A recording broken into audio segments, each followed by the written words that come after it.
Now we'll see the calculation of tonnage of refrigeration. Tonnage of refrigeration को already हमने समझा था कि कैसे टनेज ऑफ रेफ्रिजरेशन की कैलकुलेशन करते हैं. That one is equivalent to the 1 ton of saturated water at 0 degree Celsius. 1 ton of saturated water. और ये कौन सा US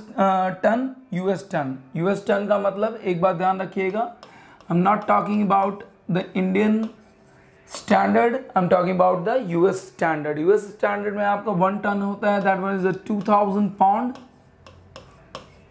and that one is equal to 907 approximately 907 kg. ठीक है, 907 kg. This is your 1 ton is 1 ton of saturated water में से क्या करेंगे हम, latent heat of extract the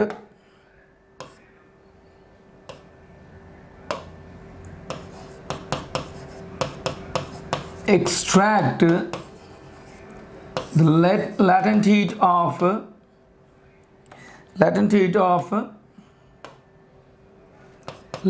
of freezing, और मैंने बताया था that one is also called as a fusion. ठीक है, extract the latent heat of freezing और you can say fusion. ठीक है, क्या बनेगा आपका आइस, सैचुरेटेड आइस. क्या बनेगा 1 ton of saturated ice at 0 degree Celsius. ठीक है, this is exactly how we can calculate the. तो कैसे करेंगे, कूलिंग कैपेसिटी और you can say unit of refrigeration और you can say 1 TR. क्या मैंने बताया था, that is extraction of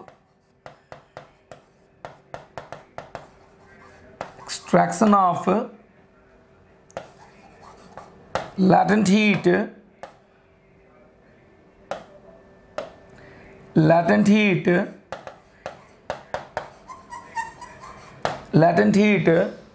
what, extraction of latent heat of fusion for 1 ton of saturated water at 0 degree Celsius. देखते हैं, आइए calculation को देखते हैं. सबसे पहले चीज लैटेंट हीट ऑफ फ्यूजन क्या होता है फॉर वाटर, ये जानना बहुत जरूरी है. Latent heat of fusion on per unit mass basis,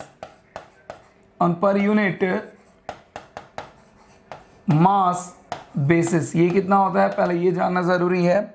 that one is 335, that one is 335 kilojoule per kg. This is your latent heat of fusion or freezing on per unit mass basis 335 kilojoule per kg. तो 1 TR कैसे calculate होगा, 1 TR is equal to 907 एक और extract the latent heat of freezing per और fusion, ये oblique है actually, in 24 hours. ये ध्यान दीजिएगा, in 24 hours. 1 TR 907. ठीक है,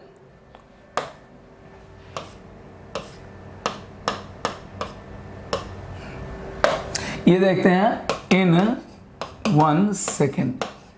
ये देखते हैं हम extraction of latent heat of fusion for 1 ton ठीक है ना, 1 ton of saturated water in 1 second, 1 ton of saturated water in 1 second, ध्यान दीजिएगा।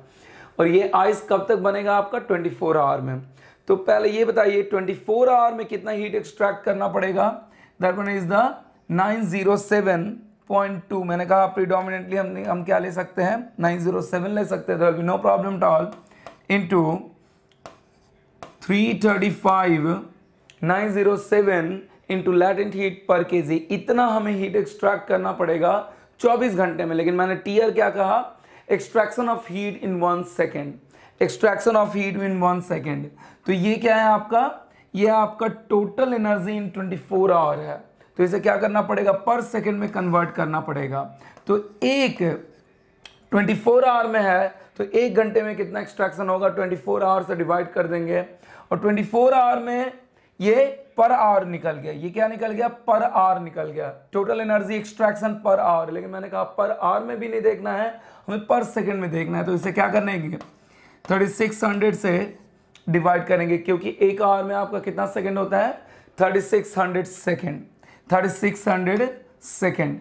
907 into 335 into by 24 into 3600, and you can calculate it as 3.5 kilowatt, यानी कि 3.5 kilo joule per second, 3.5 kilo joule per second. 1 TR में क्या हो जाता है आपका, 1 TR में क्या हो जाता है आपका 3.5 किलो जूल पर सेकेंड, और यू कैन से 3.5 किलो वाट।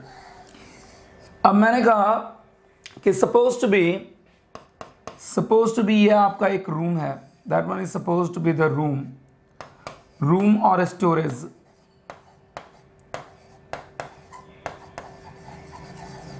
ठीक है ना, यहां पे आपने इस रूम को अगर 20 डिग्री सेल्सियस पे कॉन्टिन्यूसली मेंटेन करना है, ठीक है ना, तो कितना, suppose to be 20 degree Celsius पे we have to maintain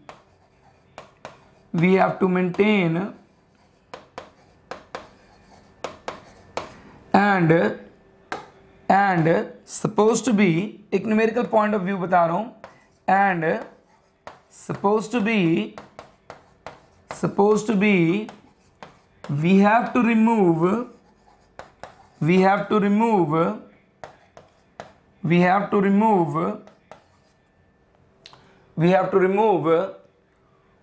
5000 watt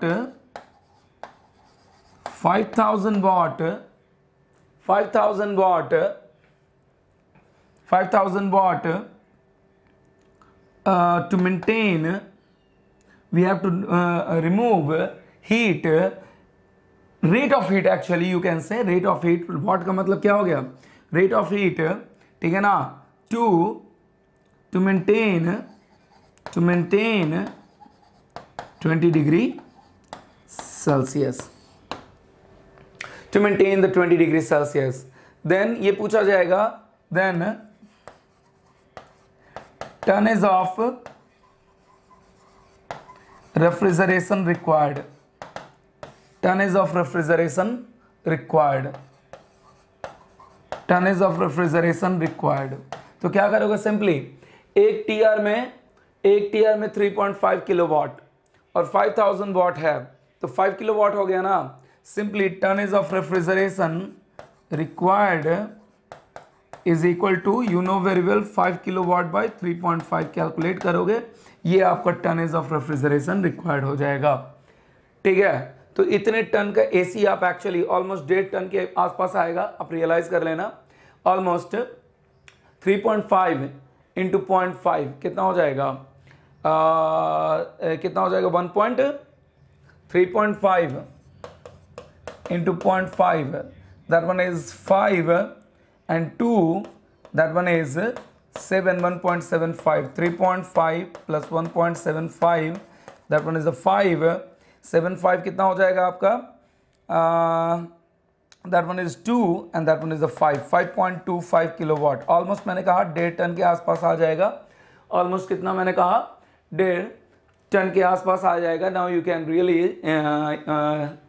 visualise really आप क्या कर सकते हैं, इसे यूटिलाइज कर सकते हो। तो क्या होगा, T R required, tonnage of refrigeration required, that one is what, that one is 1.5 almost, मैं यहाँ लिख दे रहा हूँ ऑलमोस्ट 1.5। तो इतना क्या करोगे, 1.5 टन का एसी आप जाके 1.5 टन का एसी जाके क्या करोगे, आप खरीद के ले आओगे इस पर्टिकुलर रूम के लिए। This is exactly your what, this is exactly tonnage of refrigeration. ठीक है, एक छोटा सा और बता रहा हूं मैं कि आखिर इससे कंपेयर क्यों किया जा रहा है, आखिर इससे कंपेयर क्यों किया जा रहा है। आखिर मैंने कहा कि किसी ना किसी यूनिट को बनाने के लिए कोई स्टैंडर्ड, ठीक है ना, स्टैंडर्ड क्या होना चाहिए, कैलकुलेशन तो होना चाहिए ना, कोई स्टैंडर्ड कैलकुलेशन होना चाहिए, ऑब्वियस स्टैंडर्ड कैलकुलेशन होना चाहिए। इसका मतलब यह है कि अगर इतना हीट एक्सट्रैक्ट किया जाए, इतना हीट एक्सट्रैक्ट किया जाए तो इक्विवेलेंट आइस कितना प्रोड्यूस्ड होगा, इसका मतलब कहने का अर्थ यही है। ठीक है ना, अगर इतना हीट 1 सेकंड में एक्सट्रैक्ट किया जाए, 5000 जूल या 5 किलो जूल 1 सेकंड में एक्सट्रैक्ट किया जाए तो कितना इक्विवेलेंट आइस प्रोड्यूस होगा, दिस इज एग्जैक्टली, ठीक है, बाकी कुछ नहीं है ये समझिएगा, कितना इक्विवेलेंट आइस प्रोड्यूस होगा, nothing else, that means the 1.5 ton. ठीक है ना, 24 घंटे में 1.5 टन ऑफ आइस प्रोड्यूस होगा। अगर आपका क्या है, आपका initially saturated water at 0 degree Celsius पे है और उसमें से हीट एक्सट्रैक्ट कर रहे हो और saturated ice at 0 degree Celsius पे बना रहे हो, this is exactly the meaning. ठीक है ना, इक्विवेलेंट, कल ही मैंने बताया था, equivalent to production of cold. ठीक है ना, when 1 ton of water, saturated water at 0 degree Celsius को क्या कर रहे हैं, हीट एक्सट्रैक्ट करके हम 1 ton of saturated ice at 0 degree Celsius बना रहे हैं। This is exactly the complete calculation. और ये याद रखिएगा, बहुत इंपॉर्टेंट, ये याद रखिएगा, that one is quite important, ये याद रखना आप लोग, that one is quite important, that one is quite important, ये बहुत इंपॉर्टेंट है। That one is 3.5 kilowatt. अगर 1 मिनट की बात करूं तो कितना किलो जूल एक्सट्रैक्ट करेगा, यहीं पे बता दे रहा हूं मैं। अगर 1 मिनट की बात करूं तो कितना किलो जूल, 60 से मल्टीप्लाई कर दोगे क्या हो जाएगा, दैट वन इज 180 और that one is 30, 210 kilo joule पर मिनट, 210 किलो जूल पर minute, that one is your water.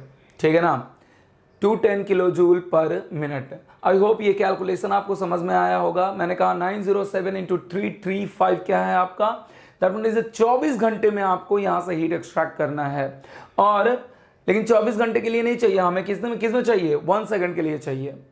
ठीक है, तो 1 सेकंड के लिए चाहिए तो क्या सबसे पहले 1 सेकंड ना करके आप क्या करोगे, 1 आवर के लिए करोगे तो 24 से डिवाइड करोगे और 24 से डिवाइड करने के बाद फर्दर आपको 1 सेकंड के लिए बनाना है, ये तो 1 पर आवर निकलेगा ना, ये क्या होगा आपका, ये पर आवर निकलेगा। फर्दर इसे 1 सेकंड के लिए बनाना होगा तो 3600 में डिवाइड करना होगा, क्योंकि 1 आवर में 3600 सेकंड होता है और ये आपका कैलकुलेशन आ जाएगा, दिस इज एग्जैक्टली।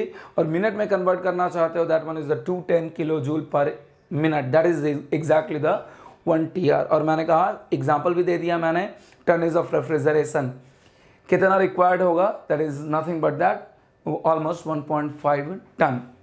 ठीक है, और थोड़ा बहुत ग्लिम्स दिया था मैंने कि रूम में आपका किस तरीके से हीट लीक होता है चारों तरफ से।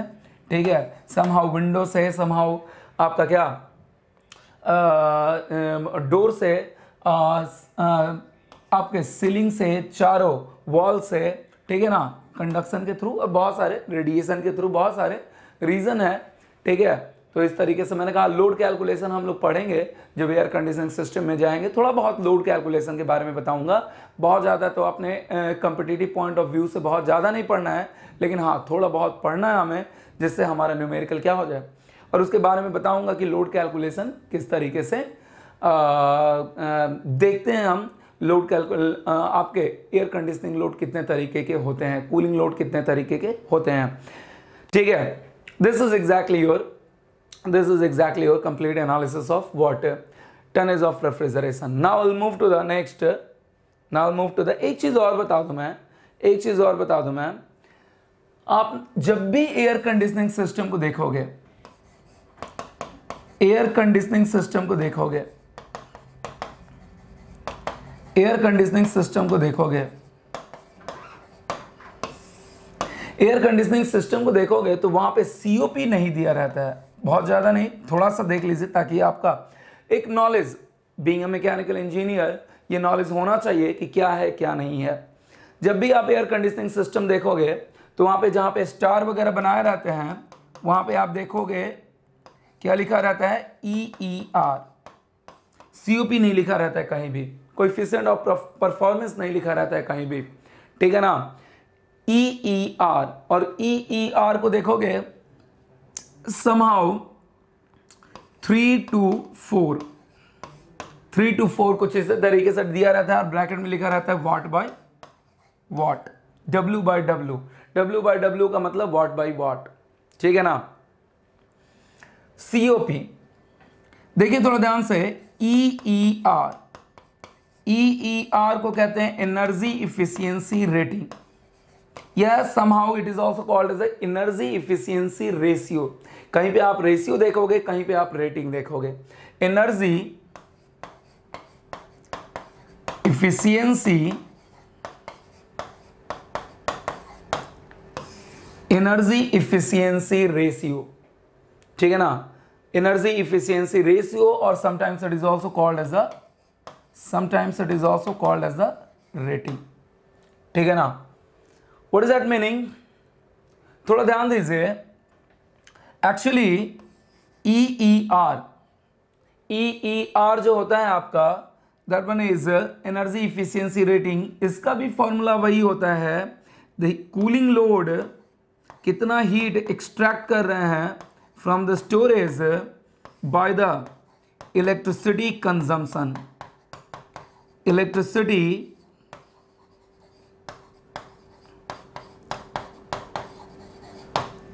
कंजम्पशन। और ऑब्वियस कूलिंग लोड में किस में होगा, कूलिंग लोड जनरली पर सेकेंड, अभी TR के बारे में बताया मैंने, किलो जूल पर सेकेंड या किलो वाट या वाट, ठीक है ना।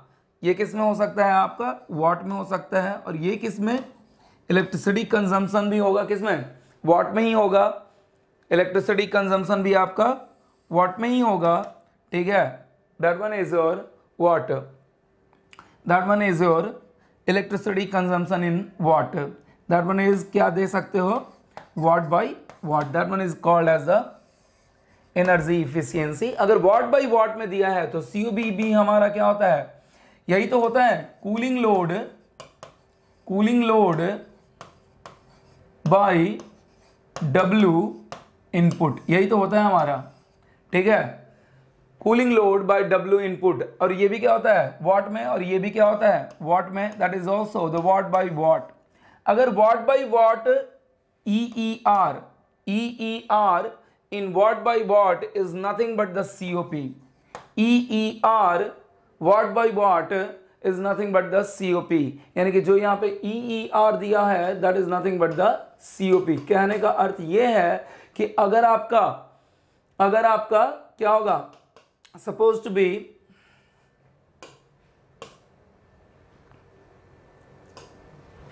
अगर supposed to be कितना 5000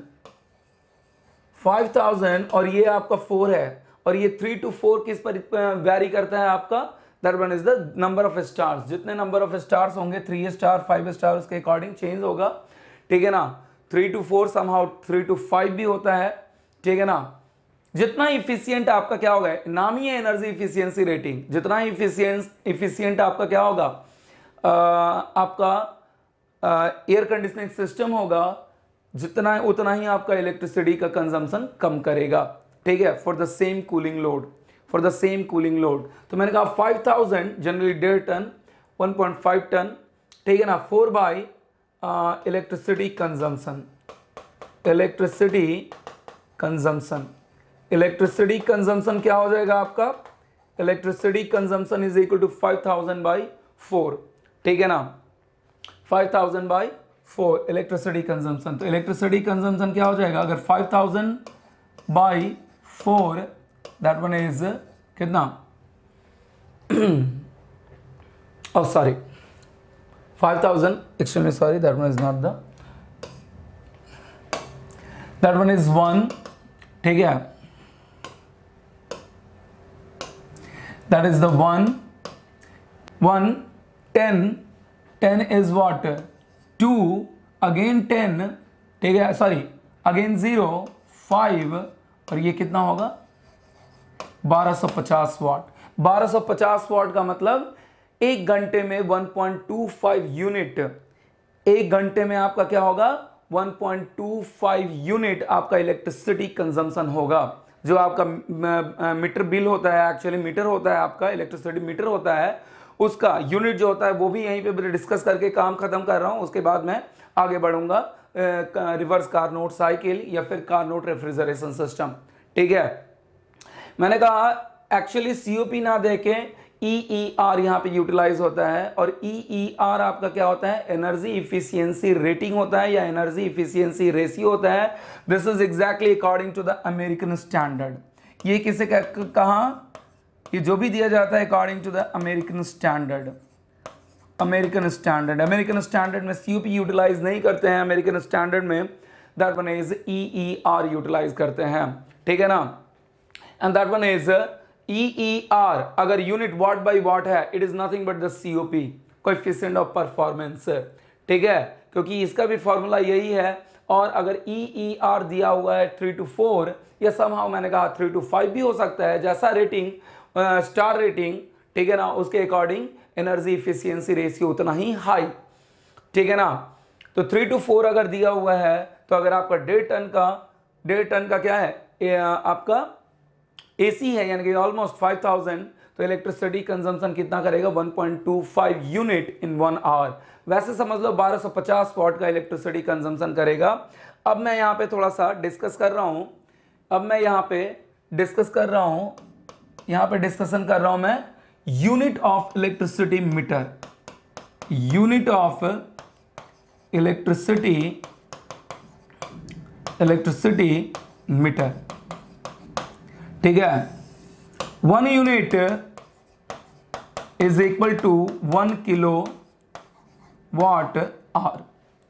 1 kilo watt hour, it is the unit of energy, unit of energy, unit of energy, ठीक है ना। पहले मैंने कहा यूनिट, देखिए पावर का रेट ऑफ एनर्जी नहीं है, 1 kilowatt hour is unit of energy, यानी कि इसे जब क्या करोगे कैलकुलेट करोगे तो इसका यूनिट जूल में देगा, इसका यूनिट जूल पर सेकंड में नहीं होगा, इसका यूनिट जूल में होगा, इसका यूनिट जूल पर सेकंड में नहीं होने वाला है। थोड़ा सा कैलकुलेशन कर लेते हैं।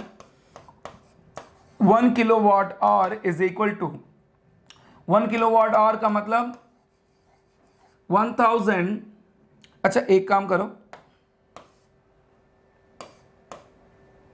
1 किलोवाट आवर का मतलब 1 kilo joule per second into R, ठीक है, into are.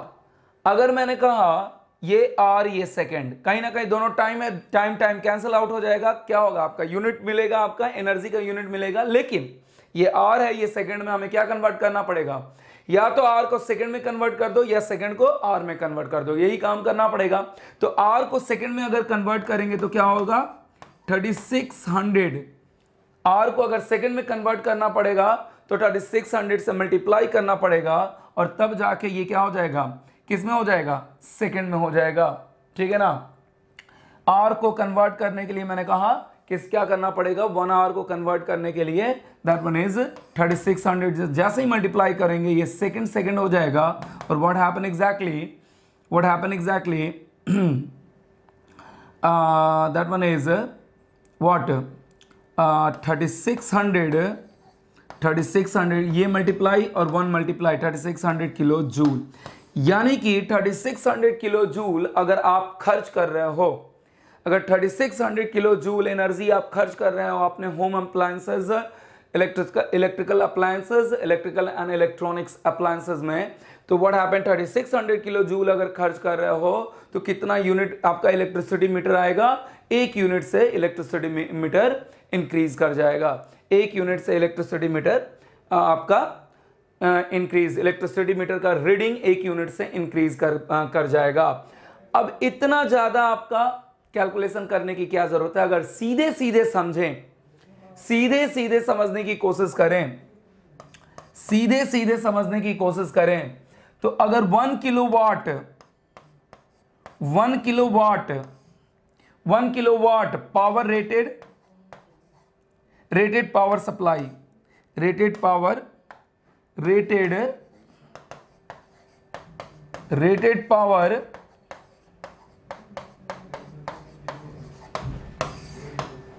Power supply 1 kilowatt का अगर रेटेड पावर सप्लाई अगर आप देते हो किसी भी डिवाइस के लिए, for any appliance, for any electrical appliance,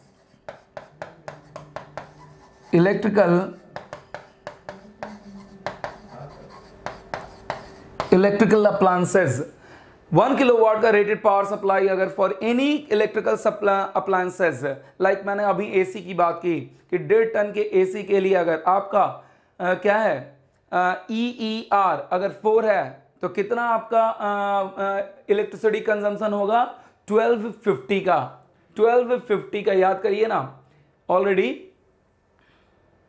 1250 का आपका क्या होगा, 1250 का इलेक्ट्रिसिटी कंजम्पशन होगा, 1250 का इलेक्ट्रिसिटी कंजम्पशन होगा,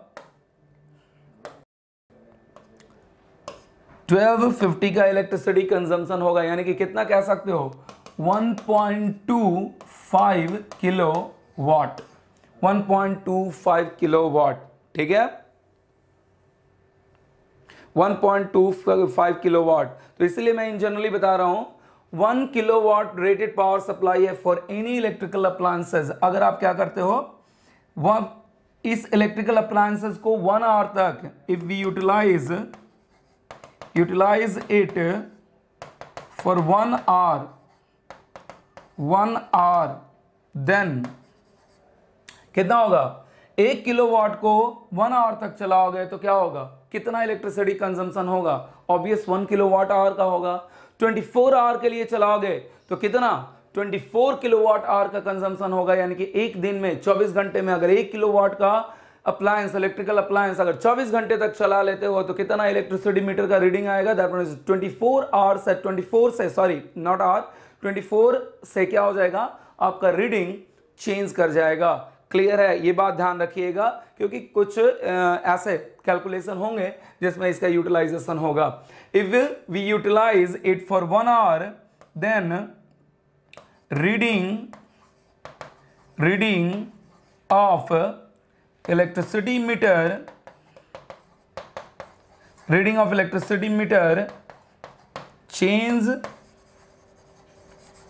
changed by 1, that is consumption, electricity consumption is equal to 1 kilowatt hour. I hope now you can understand, ठीक है ना, आई hope now you can understand. तो 1 किलोवाट को अगर 1 घंटे तक जलाओगे तो 1 किलोवाट आवर का आपका एनर्जी कंजम्पशन होगा, और 1 किलोवाट आवर का कंजम्पशन होगा तो 1 यूनिट आपका इलेक्ट्रिसिटी मीटर का रीडिंग चेंज हो जाएगा, ठीक है। और 1 किलोवाट आवर में कितना energy, that means the 3600 kilo joule, और यही आपका यूनिट होता है। और इसीलिए मैंने कहा डायरेक्टली कि अगर 1.25 किलोवाट का एसी चलाओगे तो व्हाट हैपन एग्जैक्टली, 1 घंटे में आपका क्या हो जाएगा 1.25 का क्या होगा मीटर रीडिंग देगा, ठीक है ना, मीटर रीडिंग चेंज हो जाएगा, 1.25 का इलेक्ट्रिसिटी कंजम्पशन होगा, ठीक है, यूनिट का इलेक्ट्रिसिटी कंजम्पशन होगा। वहीं पे समटाइम्स, इतना हमें पढ़ना नहीं है, सिर्फ बता दूं मैं, वहीं पे समटाइम्स EER का कैलकुलेशन, ठीक है ना, हमें पढ़ना नहीं है बट समटाइम्स कहीं पे दिखे तो टेंशन नहीं लेना है प्लीज, ठीक है ना। कहीं पे EER का कैलकुलेशन किस में दिया रहता है, EER का कैलकुलेशन आपका EER का कैलकुलेशन ब्रिटिश थर्मल यूनिट में दिया रहता है, British thermal unit per hour पर वॉट। समटाइम्स यहां पे लिख दे रहा हूं मैं, समटाइम्स लिख दे रहा हूं मैं, ठीक है, क्योंकि मैंने कहा कि थोड़ा बहुत जानना चाहिए, समटाइम्स बहुत ज़्यादा तो डिटेल में नहीं बताऊंगा, क्योंकि इस यूनिट के बारे में टोटल कैलकुलेशन हमें एसआई यूनिट के बेसिस पर पढ़ना है, ठीक है। But sometimes EER energy efficiency rating given in the British thermal unit, British system है actually, British thermal unit per hour per watt, British thermal unit per hour per watt, that is called as the BTU per hour per watt, ठीक है, BTU per hour per watt, this is exactly your watt, ठीक है ना। यानी कि यहाँ पे cooling load जो दिया जाता है, द कूलिंग लोड जो दिया जाता है, the cooling load in BTU per hour, BTU per hour, BTU is the British thermal unit, is the unit of what? Unit of energy, and watt किसके लिए यूटिलाइज किया जाता है? Watt is utilized for power, electricity consumption, electricity consumption,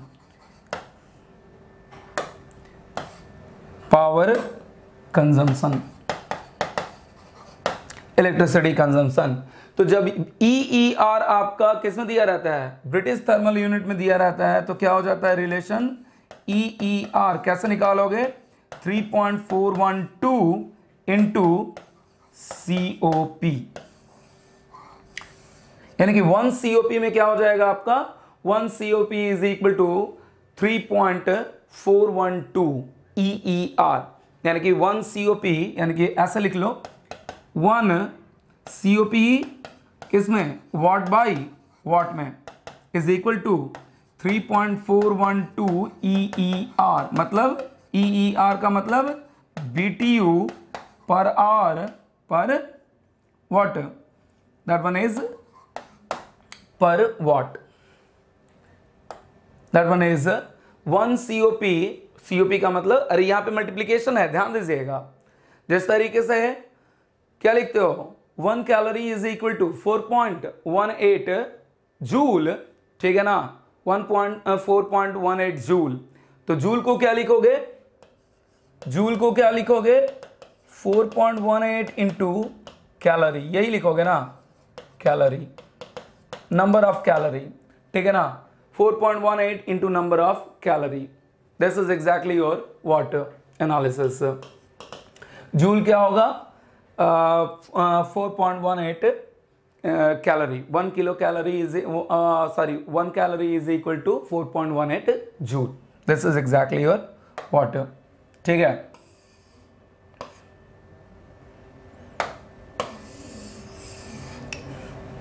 in the same way EER अगर आपको find out करना होगा तो जितना भी COP होगा उसमें 3.412 से मल्टीप्लाई कर दोगे आप। This is exactly your watt, ठीक है। तो यानी कि 1 watt by watt is equal to 3.412 BTU per hour per watt. This is exactly your calculation, ठीक है। Sorry,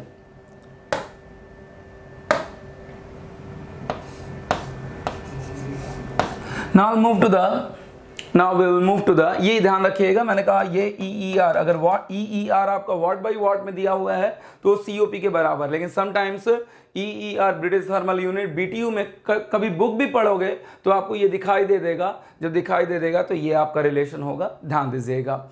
1 watt by watt is equal to 3.412 BTU per hour per watt. This is exactly your, ठीक है, ये ध्यान रखिएगा। तो और इसी को आप EER कहते हो और वाट बाई वाट को क्या कहते हो? COP, और ठीक है। तो next one we will move to the, ये सारा कुछ खत्म हुआ यहाँ पे, ठीक है, सारा कुछ खत्म हुआ यहाँ पे। तो हमने कुछ इंपॉर्टेंट डिफिनेशंस देख लिया, क्या क्या देख लिया?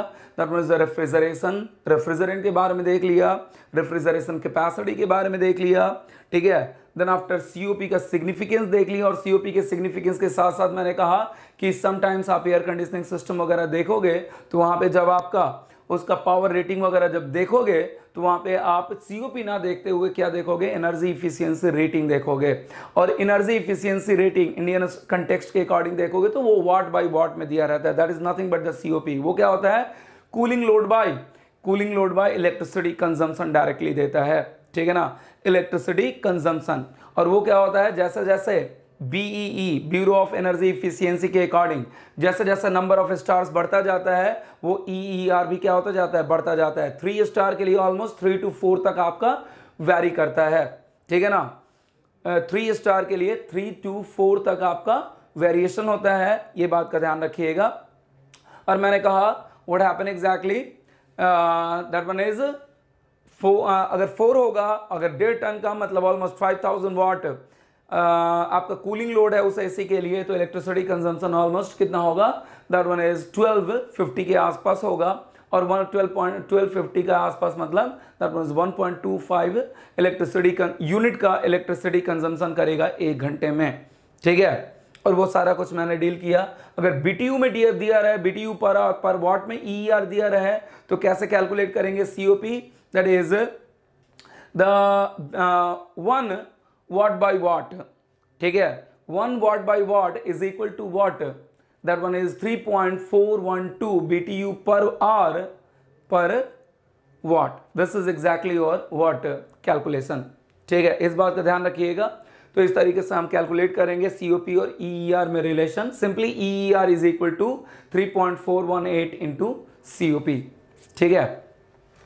चलिए आइए देखते हैं, now will see the next one, ideal refrigeration cycle. Ideal refrigeration cycle, that one is also called as the reverse Carnot cycle. Reverse Carnot cycle, or also called as the Carnot refrigeration system. Carnot refrigeration system, that one is completely ideal cycle, that one is completely ideal cycle only। ये क्या है आपका, only theoretical cycle, इसके बारे में लिख दे रहा हूं, बता दिया है मैंने, only theoretical cycle, ये आपका practically implemented cycle नहीं है, ठीक है ना, practically implemented cycle नहीं है, that one is only theoretical, that is only on the copy, that is only on the page. ये साइकिल किस पे है, सिर्फ और सिर्फ पेज पे है, ये प्रैक्टिकली इंप्लीमेंटेड साइकिल नहीं है, ठीक है। दैट इज बहुत ज़्यादा तो मैं यहाँ डिस्कशन नहीं करने वाला हूँ, लेकिन इतना मैं कुछ देर के बाद बता दूंगा कि क्यों ये थ्योरेटिकल साइकिल है सिर्फ और सिर्फ। बहुत ज़्यादा मैं यहाँ पे डिस्कशन करने वाला नहीं हूँ, ठीक है, ध्यान दीजिएगा, क्योंकि ये प्रॉपर डील होता है आपका कहाँ पे, थर्मोडायनेमिक्स में। जब सेकेंड लॉ ऑफ थर्मोडायनेमिक्स में जब कार्नोट साइकिल आता है तो वहां पे ये प्रॉपर डील होता है कि क्यों ये थ्योरेटिकल साइकिल है। लेकिन यहाँ पे मैं सिर्फ एक रीजन बता दूंगा कि क्यों ऐसा है, ठीक है ना, क्यों ऐसा है, और वो अपने माइंड में ध्यान रखना है आपको, ठीक है, वो अपने माइंड में याद रखना है। ओनली थ्योरेटिकल साइकिल, आप कहोगे कि जब ये ओनली थ्योरेटिकल साइकिल है, प्रैक्टिकल पर्पस के लिए इस साइकिल को यूटिलाइज करते ही नहीं है हम, प्रैक्टिकल पर्पस के लिए ये साइकिल यूटिलाइज करते नहीं है, तो इसके पढ़ने का क्या फायदा, इसके पढ़ने का क्या बेनिफिट?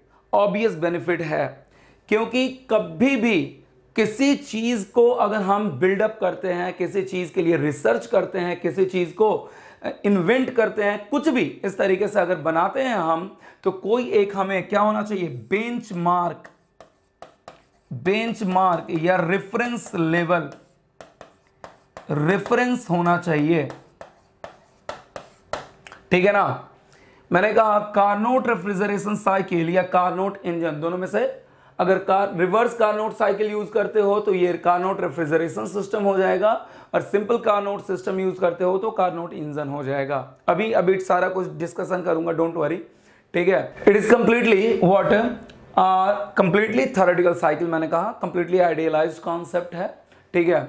और मैंने कहा कि फिर भी इसे हम पढ़ते हैं, आप ये सोचोगे जब ये क्या है, कंप्लीटली थ्योरेटिकल साइकिल है तो क्यों इसे पढ़ते हैं, that is only to set the benchmark, only to set the benchmark, ताकि फर्दर रेफ्रिजरेटर सिस्टम को इंप्रूव करें, अगर हम फर्दर अपग्रेड करें हम, ठीक है, इंप्रोवाइज करें आपके रेफ्रिजरेशन सिस्टम में, उसके परफॉर्मेंस को इंप्रूव करें, ठीक है। व्हाट हैपन, हमारे पास एक एटलीस्ट बेंचमार्क होना चाहिए, बेंचमार्क होना चाहिए, रेफरेंस पॉइंट होना चाहिए, तभी उससे, क्योंकि मैंने पहले ही बताया था Carnot refrigeration system is completely reversible cycle, और एक टेम्परेचर, एक पर्टिकुलर टेम्परेचर लिमिट के बीच कंप्लीटली रिवर्सिबल साइकिल से ज्यादा किसी अदर साइकिल का किसी अदर साइकिल का आपका इफिशियंसी नहीं हो सकता है, किसी भी अदर साइकिल का इफिशियंसी नहीं हो सकता है, कंप्लीटली रिवर्सिबल साइकिल को छोड़ के किसी भी अदर साइकिल का और किसी भी अदर रेफ्रिजरेशन सिस्टम का इफिशियंसी कह लो या फिर क्या कह लो, आपका सीओपी नहीं हो सकता है। तो यानी कि सबसे अधिक कार्नोट साइकिल का, ठीक है, तो हमें क्या होना चाहिए, अगर हम इंप्रूव करें अपने रेफ्रिजरेशन सिस्टम को, दैट शुड बी एग्जैक्टली, तो इतना नहीं हो सकता है, बट जितना ही इसके नजदीक पहुंच पाए उतना ही हमारे रेफ्रिजरेशन सिस्टम का परफॉर्मेंस क्या होता जाएगा, उतना ही हमारे रेफ्रिजरेशन सिस्टम का परफॉर्मेंस इंक्रीज होता जाएगा। दिस इज एग्जैक्टली योर, इसलिए हम इस आइडियल रेफ्रिजरेशन साइकिल और रिवर्स कार्नोट साइकिल या कार्नोट रेफ्रिजरेशन सिस्टम को यूटिलाइज करते हैं, ठीक है। आइए देखते हैं, विल सी, थोड़ा रियलाइज करते हैं आइडियल कार्नोट साइकिल को। इसमें प्रोसेसेस क्या होते हैं, द प्रोसेस, सबसे पहले that one is 1 to 2 isentropic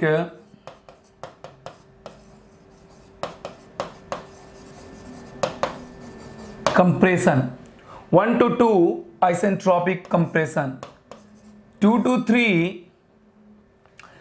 3 what happen exactly, 2 to 3 हमारा क्या होता है, isothermal heat rejection, isothermal heat rejection, isothermal heat rejection, ठीक है। एंड 3 to 4 क्या होता है आपका, isentropic expansion, isentropic expansion, and 4 to 1 क्या होता है आपका, isothermal heat addition, isothermal heat addition. 4 processes इसमें यूटिलाइज होते हैं, इसमें 4 प्रोसेसेस यूटिलाइज होते हैं। In that reverse Carnot cycle, there will be 4 processes. There will be 4 processes in which 2 is sorry, in which 2 are isothermal, 2 are isothermal and 2 are what, adiabatic, isothermal. थोड़ा realise करें क्या है isentropic compression, isentropic compression का मतलब already बता चुका हूं, reversible adiabatic, reversible adiabatic, ठीक है। यहां पे भी आइसेंट्रोपिक, इसका मतलब रिवर्सिबल एडियाबेटिक, रिवर्सिबल एडियाबेटिक। देखिए सारा कुछ बता चुका हूं प्रीवियसली, अब यहां पे कुछ बहुत ज्यादा बताने लायक है नहीं। एक छोटा सा ये जरूर बताया जा सकता है, एक छोटा सा ये डिस्कस करूंगा आगे कि टीएस डायग्राम पे कांस्टेंट प्रेशर प्रोसेस और कांस्टेंट वॉल्यूम लाइन किस तरीके से डील करते हैं, ठीक है। एक ये छोटा पॉइंट छूट गया था आपके ग्लिम्स ऑफ थर्मोडायनामिक्स में, बट डोंट वरी, ये कहां पे यूटिलाइज होगा, जब हम एक्चुअली कहां पे, we will see the Bell Coleman cycle, ठीक है ना। बेल-कोलमैन साइकिल देखेंगे या गैस रेफ्रिजरेशन साइकिल देखेंगे, वहीं पे नीड होगा हमें कि किस तरीके से हम कांस्टेंट प्रेशर प्रोसेस को टीएस डायग्राम पे शो कर सकते हैं, ठीक है ना। तो बाकी यहाँ पे कोई बहुत ज्यादा जरूरत नहीं है। और बाकी क्या है आपका, थोड़ा रियलाइज करें, आइसोथर्मल एंड आइसोथर्मल, तो 2 आपका आइसोथर्मल प्रोसेस, ये बात है कि एक आइसोथर्मल प्रोसेस में हीट रिजेक्शन हो रहा है, एक आइसोथर्मल प्रोसेस में हीट एडिशन हो रहा है, एक आइसेंट्रोपिक प्रोसेस में कंप्रेशन हो रहा है, एक आइसेंट्रोपिक प्रोसेस में एक्सपेंशन हो रहा है। तो इसे टीएस डायग्राम पे we will see that Carnot reverse Carnot cycle on the TS plane, ठीक है, टीएस प्लेन पे देखेंगे, we will see that reverse Carnot cycle on the TS plane, ठीक है ना। थोड़ा रियलाइज करें, क्या आपका आइसेंट्रोपिक एक्सपेंशन, पहले 1 to 2 क्या है आपका isentropic expansion, isentropic compression, extremely sorry, isentropic compression. ये तो बात कंफर्म है कि पहले तो आइसेंट्रोपिक है, तो ये कंफर्म होगा कि कांस्टेंट एंट्रोपी लाइन हमेशा एक वर्टिकल लाइन होगा। लेकिन मैंने आपको एरो क्या यहां पे दिया है, एरो आपका एरो इंक्रीज हुआ है। एरो क्यों इंक्रीज हुआ है ये रियलाइज करना। कंप्रेशन का मतलब क्या होगा, मेनली कंप्रेशन का मतलब प्रेशर इंक्रीज होगा। Now you can realize, compress अगर करेंगे हम तो क्या होगा, आपका प्रेशर इंक्रीज होगा। एडियाबेटिक प्रोसेस में आप प्रेशर और टेम्परेचर के बीच रिलेशन जानते हो, ठीक है, रिलेशन जानते हो। What happen exactly as the pressure increases, देखिए थोड़ा ध्यान से, that means the P2 by P1 is equal to T2 by T1, direct relation होता है, that means the gamma by gamma minus 1, यही रिलेशन होता है। इसका मतलब क्या होगा आपका, इसका मतलब आपका व्हाट टेम्परेचर इसका इंक्रीज करेगा अगर कंप्रेशन करोगे तो, एडियाबेटिक कंप्रेशन करोगे तो। This is the first thing, पहली बात, ठीक है ना।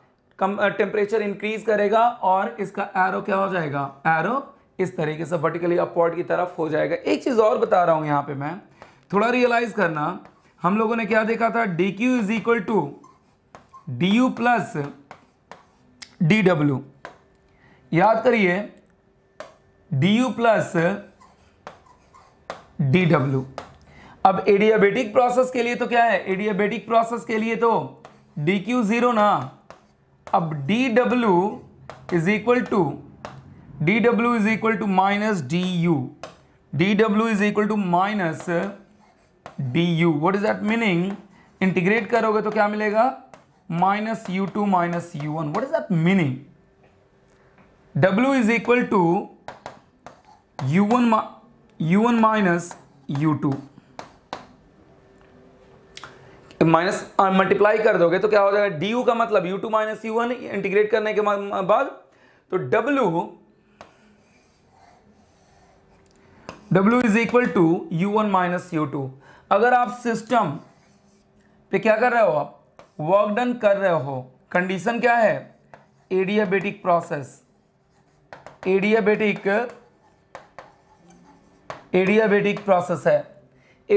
प्रोसेस है। व्हाट हैपन, जब सिस्टम पे आप वर्क करोगे, what happen, u1 minus u2 क्या मिलेगा आपको, नेगेटिव मिलेगा क्या, u1 माइनस u2 आपको क्या मिलेगा, लेस देन 0 मिलेगा। अरे work done on the system, w क्या मिलेगा, नेगेटिव मिलेगा ना। u1 माइनस u2 क्या मिलेगा आपको, u1 minus u2 is less than 0, it means u2 is greater than internal. इसका मतलब क्या है, अगर work done on the system adiabatic condition में करोगे तो इसका इंटरनल एनर्जी क्या होगा, गोज इंक्रीजिंग, ठीक है ना। इसका इंटरनल एनर्जी इंक्रीज करता जाएगा, ठीक है ना, इसका इंटरनल एनर्जी इंक्रीज करता जाएगा। u2 is greater than u1, जिसके कारण ऑब्वियस कहीं ना कहीं टेम्परेचर क्या होगा आपका, इंक्रीज करेगा। दोनों तरीके से भी समझ सकते हो, there will be no problem at all. यहां से भी समझ सकते हो और यहां से भी समझ सकते हो, कोई दिक्कत नहीं है। तो 1 to 2 आपका isentropic compression, then after isothermal heat rejection. Isothermal तो ये तो कंफर्म है कि क्या होगा आपका, एक isothermal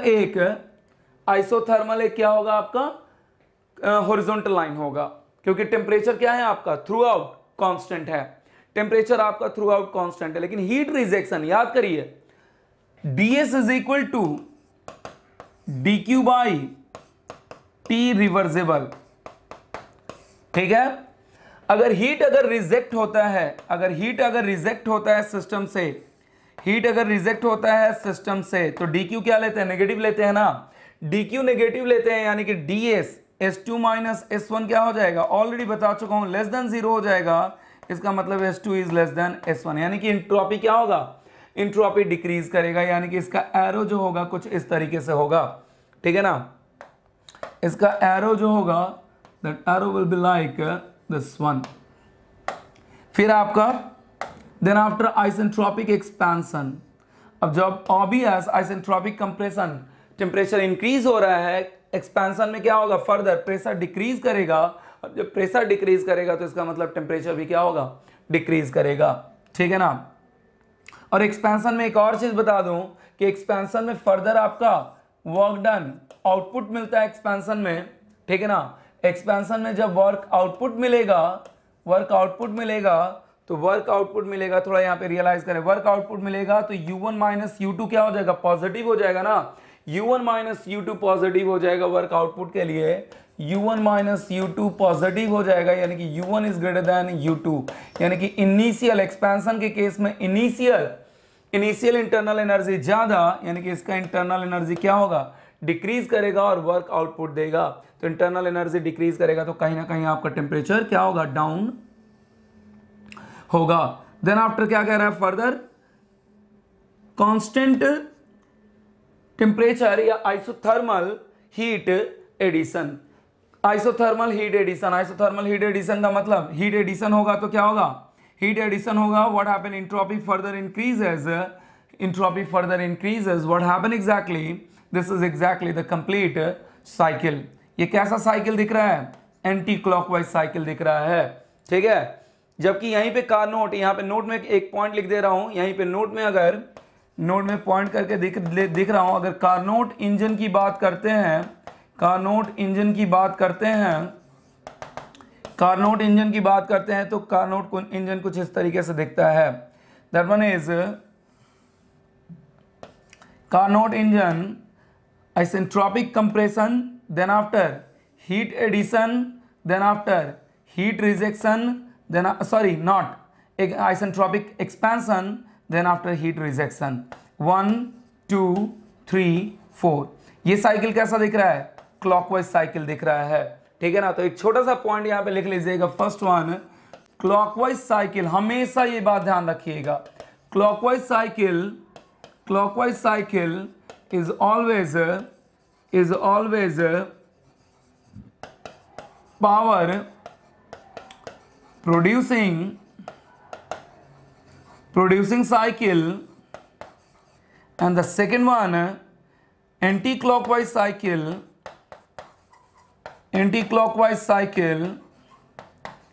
is always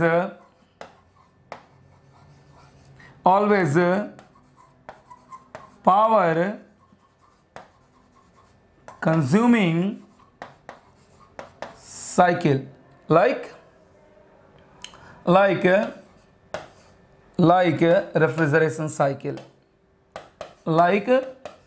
refrigeration cycle, और हीट पंप साइकिल, ठीक है। ये दोनों के दोनों क्या होंगे, एंटी क्लॉकवाइज डायरेक्शन में होंगे, ठीक है, एंटी क्लॉकवाइज होंगे आपके साइकिल, और ये दोनों के दोनों पावर कंज्यूमिंग साइकिल होंगे, ठीक है। इसमें कौन सा पावर प्रोड्यूसिंग साइकिल, जो पावर प्लांट में यूटिलाइज होता है, जैसे Rankine cycle, Britain cycle, even IC engine में जो यूटिलाइज होता है, auto cycle, diesel cycle, dual cycle, सबके सब क्या होंगे, पावर प्रोड्यूसिंग साइकिल होते हैं, इसलिए सबके सब क्या होंगे, क्लॉकवाइज साइकिल होंगे। ये बस ध्यान रखिएगा आप, ठीक है। तो ये हो गया आपका, दैट वन इज योर। अभी क्या हो रहा है आपका, यहां से आपका हीट एडिशन हो रहा है, हीट एडिशन, ठीक है ना, दैट मीन्स द Q2, और ये क्या है आपका Q1। यही आपका क्या है, Q2 रेफ्रिजरेशन इफेक्ट है, याद करिए, that Q2 is itself is refrigeration effect. और यहां से कहां से लेगा, that means taken from the storage, ये RE कहां से एक्सट्रैक्ट करेगा, स्टोरेज स्पेस से, try to realize, storage space से ये RE लेगा, और ये Q1 किसको देगा, सराउंडिंग को देगा। और यहीं पे अगर ये Carnot cycle act as a heat pump तो ये Q1 जो रिजेक्ट करेगा ये रूम को करेगा, और ये जो Q2 एक्सट्रैक्ट करेगा वो क्या हो जाएगा, सराउंडिंग हो जाएगा, और यहाँ पे हीटिंग लोड आ जाएगा, हीटिंग इफेक्ट आ जाएगा, और हीटिंग इफेक्ट कौन सा हो जाएगा आपका, Q1 हो जाएगा। दैट इज एग्जैक्टली योर, ठीक है। यहां पे थोड़ा ध्यान दीजिएगा, और कार्नोट इंजन की केस में मैंने कहा क्या कहा, यहां पे Q सप्लाई होगा और यहां पे Q रिजेक्शन होगा, ठीक है, बस अंतर यही है।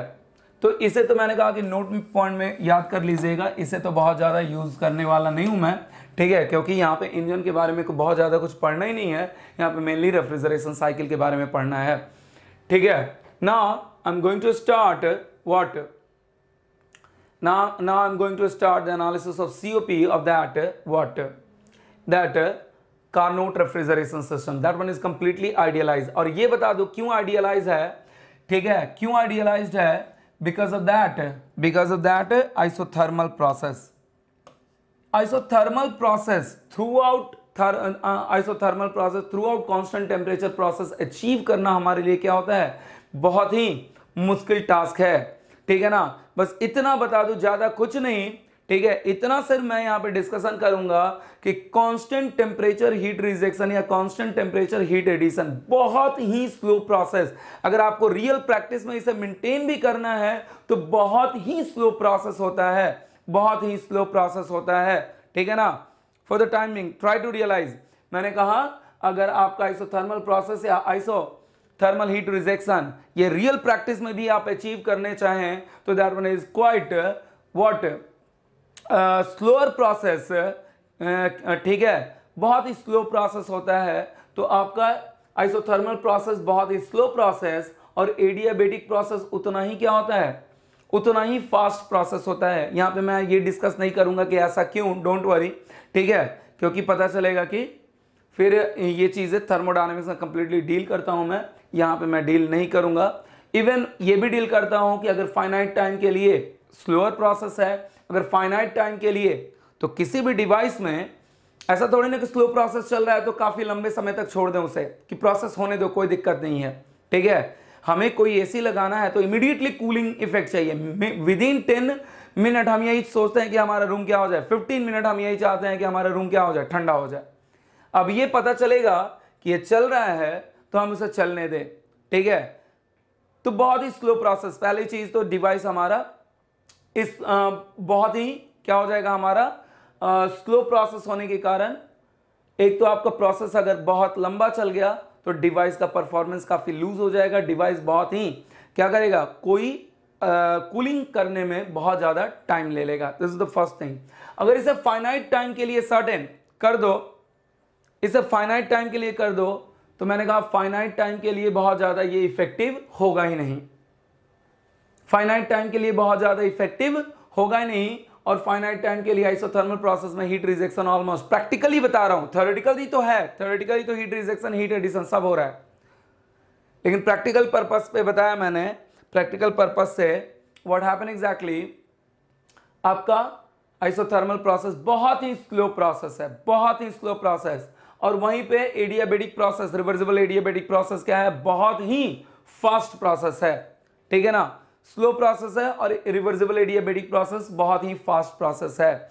तो इस तरीके का दो कॉम्बिनेशन एक ही डिवाइस में कि एकदम स्लो हो रहा है, एक एकदम फास्ट हो जा रहा है, ठीक है, एक प्रोसेस एकदम स्लो हो रहा है, एक प्रोसेस एकदम फास्ट हो जा रहा है, ये दोनों का कॉम्बिनेशन एक डिवाइस में क्या करना, इंप्लीमेंट करना पॉसिबल नहीं है। This is the first thing, ठीक है, सुनते जाइएगा, this is the first thing. क्योंकि अगर इस तरीके का डिवाइस आपने बना भी लिया सपोज टू बी, तो उस पर इतना फटीग लोड आएगा, उस पर इतना फटीग लोड आएगा कि इमीडिएटली वो डिवाइस क्या हो जाएगा, फेल्योर की एक प्रोसेस एकदम आराम से, एक प्रोसेस एकदम बहुत ही fast, within the fraction of second वो प्रोसेस क्या हो जाएगा, पूरा हो जाएगा, और एक प्रोसेस बहुत ही आराम से। दूसरा एस्पेक्ट ये समझ सकते हैं हम कि थ्योरेटिकल साइकिल क्यों है, प्रैक्टिकली यूज नहीं क्यों नहीं करते हैं। दूसरा एस्पेक्ट ये समझ सकते हैं कि ये आपका बहुत ही स्लो प्रोसेस, ये आइसोथर्मल प्रोसेस बहुत ही स्लो प्रोसेस, प्रैक्टिकल पर्पस से कोई भी डिवाइस अगर हम बना रहे हैं इस आइसोथर्मल प्रोसेस को यूटिलाइज करके, व्हाट हैपन एग्जैक्टली, कोई भी डिवाइस हम बनाते हैं तो हमें क्या चाहिए, एकदम इमीडिएट इफेक्ट चाहिए, हमें इमीडिएट। अगर एसी भी लगा रहे हैं तो एकदम इमीडिएट इफेक्ट चाहिए कि 10 से 15 मिनट में हमारा रूम क्या हो जाए, कूल हो जाए। अगर ये प्रोसेस आपका स्लो प्रोसेस है, पता चलेगा कि प्रोसेस हो रहा है आराम से, और कूलिंग इफेक्ट पता चलेगा कि कूलिंग बहुत जल्दी नहीं कर पाएगा, ठीक है ना, प्रैक्टिकली वो कूलिंग बहुत जल्दी नहीं कर पाएगा, ठीक है। बहुत लॉन्ग ड्यूरेशन चाहिए इस प्रोसेस को कंप्लीट होने के लिए। अगर किसी भी पर्टिकुलर फाइनाइट टाइम के लिए अगर इसे यूटिलाइज करके डिवाइस बना दिया जाए, इसे फाइनाइट टाइम के लिए यूटिलाइज करके डिवाइस बना दिया जाए, तो उस फाइनाइट टाइम में बहुत कोई हीट एडिशन, कोई heat rejection almost negligible, heat addition और हीट रिजेक्शन ऑलमोस्ट नेग्लेजिबल। जब हीट एडिशन और हीट रिजेक्शन नेग्लेजिबल, तो डिवाइस किस काम का, प्रैक्टिकली वो डिवाइस किस काम का, ट्राई टू रियलाइज, प्रैक्टिकली वो डिवाइस किस काम का, ट्राई टू रियलाइज, वो डिवाइस किसी काम का ही नहीं होगा। क्योंकि अगर Q1 almost negligible, Q2 almost negligible, तो व्हाट हैपन, किसी तरीके का आपका कूलिंग इफेक्ट होगा ही नहीं, किसी तरीके का आपका हीटिंग इफेक्ट होगा ही नहीं, ठीक है। तो इसीलिए ये क्या है आपका थ्योरेटिकल, तो ये है थ्योरेटिकल पॉसिबल है, बट आपका प्रैक्टिकल ये पॉसिबल नहीं है, mainly due to that what, due to that isothermal process, ठीक है। फिर से रिपीट कर दे रहा हूं क्या क्या मैंने डील किया, क्यों प्रैक्टिकल है, क्यों थ्योरेटिकल, सॉरी क्यों प्रैक्टिकल नहीं है, सिर्फ और सिर्फ थ्योरेटिकल है। पहला मेन रीजन यही है कि आइसोथर्मल प्रोसेस क्या होते हैं, रियल प्रैक्टिस में बहुत ही स्लो प्रोसेस होते हैं, ठीक है ना, बहुत ही स्लो प्रोसेस। और एडियाबेटिक प्रोसेस क्या होता है, बहुत ही फास्ट प्रोसेस। अगर दोनों को कंबाइन करके, दोनों प्रोसेस को कंबाइन करके अगर एक डिवाइस बना भी लेते हैं, तो उस डिवाइस पे इतना फटिक लोड आएगा कि वो डिवाइस इमीडिएटली फेल्योर कर जाएगा। दूसरी चीज कि अगर हम कोई डिवाइस बनाते हैं तो हमें इमीडिएट इफेक्ट चाहिए। जैसे हम एसी भी लगाते हैं तो हमें एकदम कूलिंग 15 से 20 मिनट में चाहिए। अब ये प्रोसेस अगर यूटिलाइज कर ले डिवाइस में, तो पता चलेगा आराम से इस प्रोसेस को कंप्लीट होने के लिए बहुत ही लॉन्ग ड्यूरेशन चाहिए, बहुत ही लॉन्ग ड्यूरेशन चाहिए। तो पता चलेगा कि कूलिंग इफेक्ट आपका जितना जल्दी आप एक्सपेक्ट करोगे, उतनी जल्दी आपका कूलिंग इफेक्ट मिलने वाला नहीं है। सिर्फ हम इफिशियंसी या सीओपी लेके क्या करेंगे, अरे जिस चीज के लिए यूटिलाइज कर रहे हैं वो चीज हमें मिल ही नहीं रहा है, तो क्या मतलब है इफिशियंसी और सीओपी का, ठीक है ना।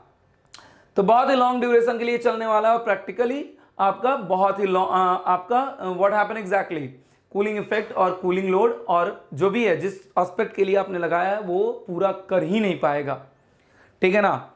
थर्ड थिंग इज दैट कि अगर इसे suppose to be finite time के लिए यूटिलाइज कर लें, तो फाइनाइट टाइम के लिए, एक स्मॉल टाइम के लिए यूटिलाइज कर लें, तो फाइनाइट टाइम के लिए Q1 और Q2 नेग्लेजिबल, और Q1 और Q2 नेग्लेजिबल होगा, व्हाट हैपन एग्जैक्टली, ये साइकिल किसी काम लायक होगा ही नहीं। जब Q1 Q2 नेग्लेजिबल, तो ना रेफ्रिजरेशन लोड ना आपका हीटिंग लोड, कुछ नहीं कर पाएगा वो Carnot refrigeration cycle. The device in which we utilize the Carnot refrigeration cycle, that is not practically what valid, practically valid नहीं है, इट इज ओनली थ्योरेटिकल, पर it is utilize only for the theoretical purpose. लेकिन मैंने कहा किस लिए utilise करते हैं, क्योंकि इसका सीओपी सबसे थ्योरेटिकली सीओपी सबसे अधिक होता है, इसलिए हम इसे यूटिलाइज करते हैं to improvise our thermodynamic devices, to improvise our thermodynamic devices, thermodynamical devices को इंप्रूवाइज करने के लिए इसे हम यूटिलाइज करते हैं। That one is nothing but the benchmark for the thermodynamical devices. Benchmark है, ये रेफरेंस है आपका थर्मोडायनामिकल डिवाइस के लिए, कार्नोट साइकिल आपका, ठीक है। तो ये बात ध्यान रखिएगा, ये सारा कुछ डिस्कशन कर दिया। आइए अब सीओपी पे चलते हैं, इसके सीओपी पे चलते हैं। I am going to move on the COP of that what, ठीक है। तो थोड़ा यहीं पे सीओपी का ग्लिम्स दे दे रहा हूं, उसके बाद आगे बढ़ेंगे। I am going to erase it, ठीक है, आई एम गोइंग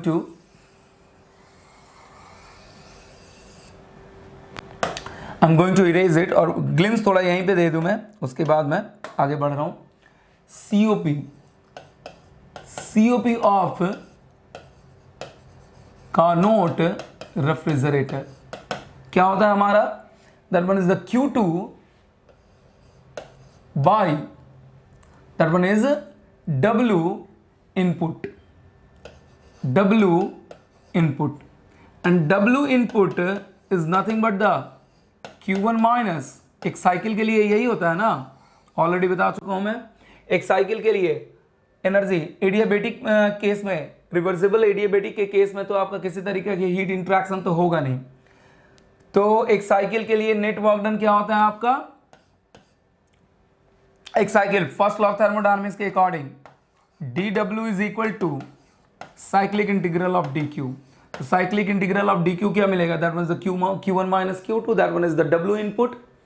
ठीक है, तो ये ध्यान रखिएगा, q1 minus q2 energy balancing ये भी। और इस एडियाबेटिक q1 और q2 सिर्फ इसलिए है कि ये आपका इस दोनों के केस में एडियाबेटिक कंप्रेशन और एडियाबेटिक एक्सपेंशन के केस में किसी तरीके का हीट इंट्रैक्शन नहीं होगा, इसलिए सिंपली क्या लिख सकते हैं, q1 माइनस q2। ठीक है, आगे मैं इसे इरेज कर रहा हूं, विल सी। ठीक है, that one is I am going to erase it. ठीक है, तो what we can write down, COP of refrigerator Q2 by W input and that one is what, COP of Carnot refrigerator is equal to Q2 by Q1 minus Q2, Q1 minus Q2, W input की जगह लिख सकते हैं। और क्या लिख सकते हैं, COP of Carnot refrigerator is equal to 1 by Q1 by Q2 minus 1। अब याद करिए कंप्लीटली रिवर्सिबल साइकिल के लिए ये आपका TL है, दैट वन इज व्हाट, याद करिए दैट वन इज TL यही तो TL है, and that one is what, TH, that one is TH and that one is TL। थोड़ा सा एक स्मॉल डायग्राम बना दे रहा हूं मैं, that one is TER TH completely reversible refrigerator and that one is what, TER TL। यहां से extraction हुआ Q2, यहां पे क्या हुआ, that one is Q1। ठीक है, TH एंड TL। तो बताया था कंप्लीटली रिवर्सिबल साइकिल के लिए thermodynamic temperature scale given by the Lord Kelvin, that one is written by the Q1 by Q2 is equal to TH by TL, याद है ना, TH by TL and that reversible Carnot cycle, यही क्या है आपका reversible Carnot cycle है। ठीक है ना, या कार्नोट रेफ्रिजरेशन सिस्टम है। तो थोड़ा देखिए Q1 by Q2 को क्या लिख सकते हैं, simply written as the TH by TL लिख सकते हैं, क्या TH by TL लिख सकते हैं। तो now the COP, I'm going to use the different color, COP of Carnot refrigerator, simply इसके अकॉर्डिंग थोड़ा ध्यान दीजिएगा, इसके अकॉर्डिंग क्या लिख सकते हैं, 1 by TH by TL minus 1। अब क्या होगा, TL ऊपर चला जाएगा, that means TH by TL, COP of Carnot refrigerator, COP of Carnot refrigerator, this is exactly, that one is sometimes also called as the ideal COP, maximum COP within a particular temperature limit। This one is also called as the maximum COP, क्योंकि मैंने बताया एक temperature limit के बीच reversible refrigerator से अधिक किसी का COP नहीं हो सकता है, किसी अदर रेफ्रिजरेटर का COP नहीं हो सकता है। That's why that COP can also be written as ideal COP और मैक्सिमम COP, इस बात का ध्यान रखिएगा। Now will move to the next. यहीं पे अगर आपका, ये तो मैंने कहा कि ये तो ध्यान रखिएगा, ये तो यहाँ पे यूटिलाइज करने वाला नहीं हूं मैं। Now the next COP of the heat pump की बात करूं मैं, COP of the heat pump की बात करूं तो यही Carnot cycle as a heat pump अगर हम यूटिलाइज करेंगे तो क्या हो जाएगा, हमारा डिजायर्ड इफेक्ट Q1 हो जाएगा। I hope now you can understand Q2, और that can be written as 1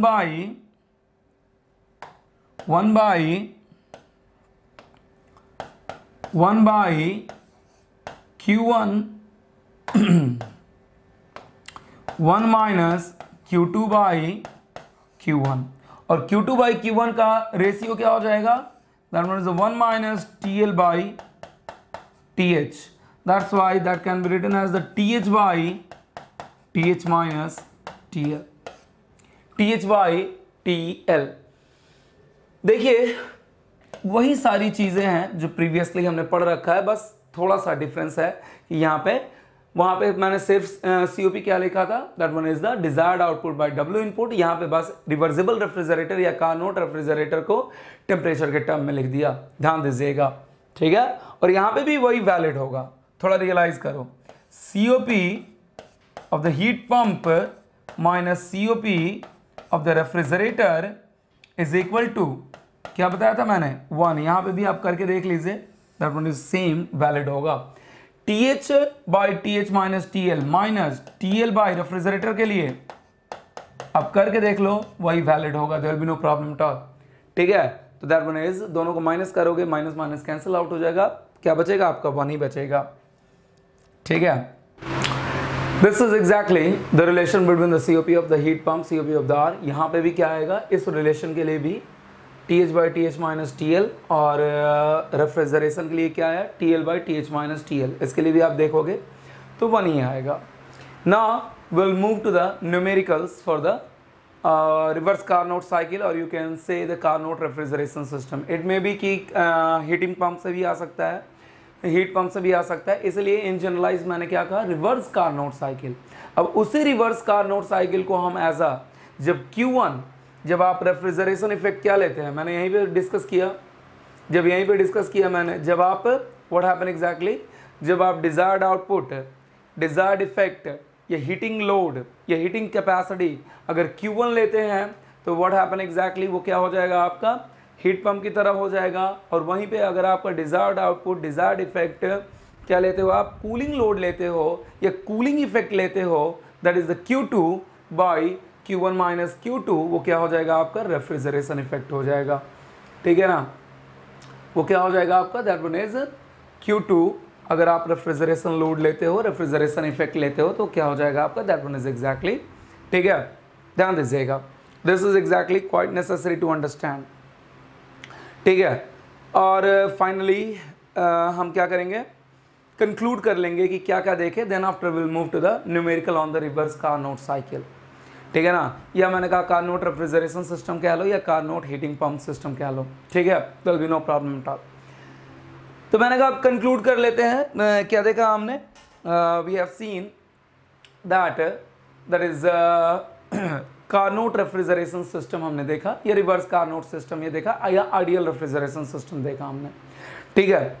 मैंने कहा कि ये सिस्टम सिर्फ और सिर्फ क्या होगा, थ्योरेटिकल बेस पे पढ़ेंगे हम लोग, ये प्रैक्टिकल साइकिल नहीं है, this is not the practical cycle, practically इसे ही यूटिलाइज नहीं कर सकते हैं, ठीक है। ऐसा क्यों, ऐसा इसलिए कि आपके पास इस साइकिल में 2 आइसोथर्मल प्रोसेस यूटिलाइज होते हैं और 2 आइसेंट्रोपिक प्रोसेस यूटिलाइज होते हैं। आपके आइसोथर्मल प्रोसेस क्या होते हैं, बहुत ही स्लो प्रोसेस होते हैं, और एडियाबेटिक प्रोसेस क्या होते हैं, बहुत ही फास्ट प्रोसेस होता है, ठीक है। This is the first thing, ध्यान दीजिएगा प्लीज़, ध्यान से समझिएगा। उसके बाद मैंने कहा कि और इसका पूरा का पूरा क्या डील किया मैंने, पूरा का पूरा कॉन्सेप्ट भी डील किया कि ऐसा क्यों होता है, क्या होता है, बहुत स्लो प्रोसेस के कारण क्या क्या कॉन्सिक्वेंसेस आ सकते हैं, ये सब कुछ डील किया मैंने। कि सबसे पहली चीज़ तो डिवाइस बनाओगे तो फटिग फेल्योर होगा।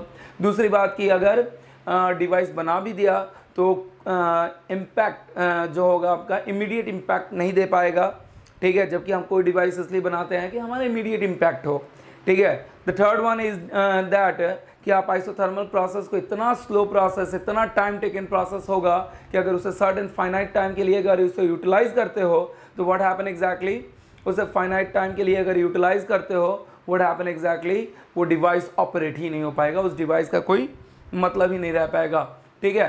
That one is exactly what, this is exactly the Carnot refrigeration system. लेकिन मैंने कहा फिर भी हम इसे पढ़ते हैं अपने थर्मोडायनामिक्स में, फिर भी इसलिए पढ़ते हैं कि किसी भी थर्मोडायनामिकल इक्विपमेंट को अगर हम इम्प्रोवाइज करते हैं तो कार्नोट साइकिल, जैसे हम रेफ्रिजरेशन साइकिल ही है, या फिर पावर प्लांट साइकिल है, या फिर या आपका आईसी इंजन साइकिल है, तो इसे अगर हम इम्प्रोवाइज करते हैं तो क्या कर सकते हैं, किसी भी थर्मोडायनामिकल इक्विपमेंट को हम इम्प्रोवाइज करते हैं तो that Carnot cycle is benchmark. क्या है ये हमारा बेंचमार्क है अपने थर्मोडायनामिकल सिस्टम को इम्प्रोवाइज करने के लिए। ठीक है, इसे क्या लेके चलते हैं, रेफरेंस साइकिल लेके चलते हैं, that one is the reference cycle. ठीक है, तो दैट वन इज अपग्रेड करने के लिए, इम्प्रोवाइज करने के लिए। देन आफ्टर हमने क्या देखा कि actually refrigeration, Carnot refrigeration system या कार्नोट हीटिंग पंप या रिवर्स कार्नोट साइकिल के लिए सीओपी देखा। तो रिवर्स कार्नोट साइकिल के लिए सीओपी हमने देखा। देन जनरली यहाँ पे कंक्लूड फाइनली कर दे रहा हूँ मैं, यहाँ पे फाइनली कंक्लूड कर दे रहा हूँ मैं। सीओपी क्या देखा हमने, COP of Carnot refrigeration system, that one is what we can write down the Q2 by Q1 minus Q2, that one is what, TL by TH minus TL। एक चीज़ और मैंने बताया कि क्या यहाँ पे लिख सकते हैं, refrigeration capacity by power input. ठीक है, रेफ्रिजरेशन कैपेसिटी किसमें, अगर ये किलोवाट में होगा तो ये भी किलोवाट में होगा। अगर ये आपका, अभी मैंने जस्ट पहले बताया EER और COP के बीच रिलेशन बताया मैंने, अगर समहाउ ये अगर किलो जूल में समहाउ दिया हुआ है, किलो जूल पर यूनिट मास में दिया हुआ है आपका रेफ्रिजरेशन कैपेसिटी, तो ये भी क्या होगा, वर्क डन भी kilo joule per unit mass basis पे होगा, ध्यान दीजिएगा। ठीक है, अगर ये आपका kilo joule per unit, sometimes it is also called as the refrigeration effect by work input, refrigeration effect by work input, refrigeration effect per unit mass basis, and that one is the small w से denote किया मैंने, that is the work input per unit mass basis, work input per unit mass basis, work input per unit mass basis। this is exactly what sometimes क्या कहते हैं, refrigeration effect per unit mass basis, work input per unit mass basis, kilo joule per unit मास, kilo joule per unit मास। अगर kilowatt में दिया that one is like this one. इसी को compare करके जो भी पूछेगा आप फाइंड आउट कर सकते हो। और फाइनली क्या हुआ, that is the COP of Carnot heating pump, that one is the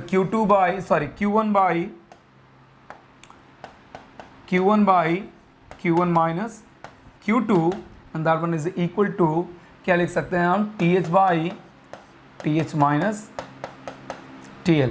इसे भी क्या कर सकते हैं, हीटिंग लोड, यहाँ पे लिख सकते हो heating load by that one is the power input. Kilowatt में अगर ये है तो ये भी किलोवाट में होगा। समटाइम्स अगर kilo joule per unit mass basis पे हो जाएगा तो ये भी आपका kilo joule per unit mass basis पे हो जाएगा, इस बात का ध्यान रखिए। Sometimes it is also called the heating effect by W input per unit mass basis. ठीक है ना, heating effect per unit mass basis by W input per unit mass basis. ठीक है, तो इसलिए कोई टेंशन लेने वाली बात नहीं है। This is exactly the conclusion, इसके अलावा कुछ नहीं है। This is exactly the conclusion, इसके अलावा कुछ मैंने बहुत ज़्यादा कुछ नहीं यहाँ पे डिस्कस किया है। Now move to the numericals. ठीक है ना, कार्नोट रेफ्रिजरेशन सिस्टम या रिवर्स कार्नोट साइकिल से रिलेटेड हम न्यूमेरिकल पे मूव करेंगे। ठीक है।